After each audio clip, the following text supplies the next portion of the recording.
So continuing on from last week where we created our plaster positive, this week we're going to fabricate the shell of the orthotic using our molds.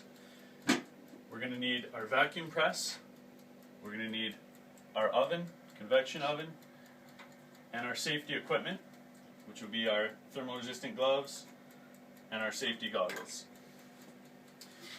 We have here a piece of Spanko. We use this as an insulator to put onto the mold before we put any material on it. The Spanko keeps any moisture that is still in the plaster from getting to the orthotic, creating any kind of bubbles. And the texture that's on the top will transfer onto the hot ethyl vinyl acetate to allow for easier gluing.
So, for this we've chosen to use RC500 polyethylene, 3 millimeters.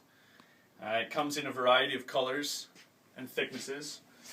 We have some beige, white, comes in 2 millimeters, 3 millimeters, or 4 millimeters.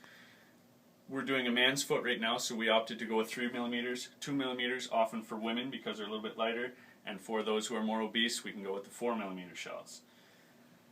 Other products that can be used to fabricate the shells of orthotics can be a copolymer with fiberglass,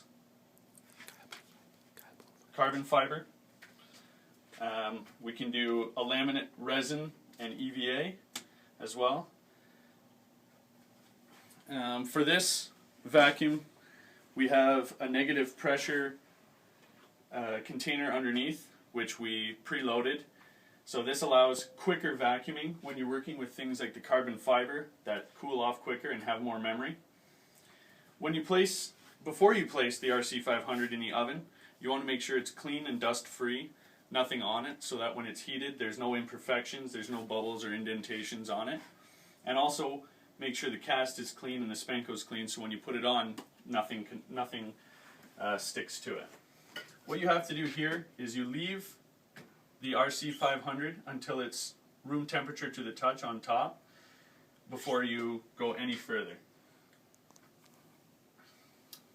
When we put it in the oven, we have it at 160 degrees for approximately 5 to 6 minutes until it's quite malleable. On ours we have a grate which tends to leave a little bit of marking on it, so what we do is we make sure that's on the inside of your orthotic so that the outside of the shell looks clean.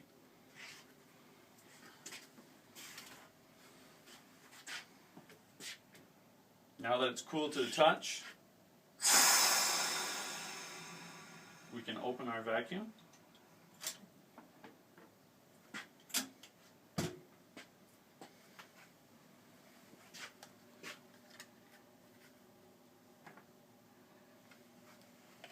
Here we can check for total contact, making sure there's no gaps between the RC500 and the cast. We also want to make sure when we put it on initially that there's not too much excessive overhang so as not to create any kind of wrinkles around any of the contours that can't be cut off.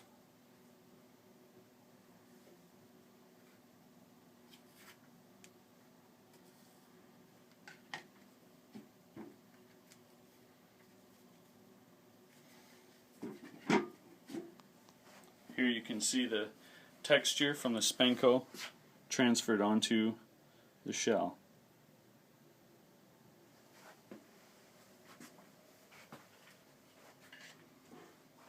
Join us next week where we can show you the trimming and the finishing of the final orthoses.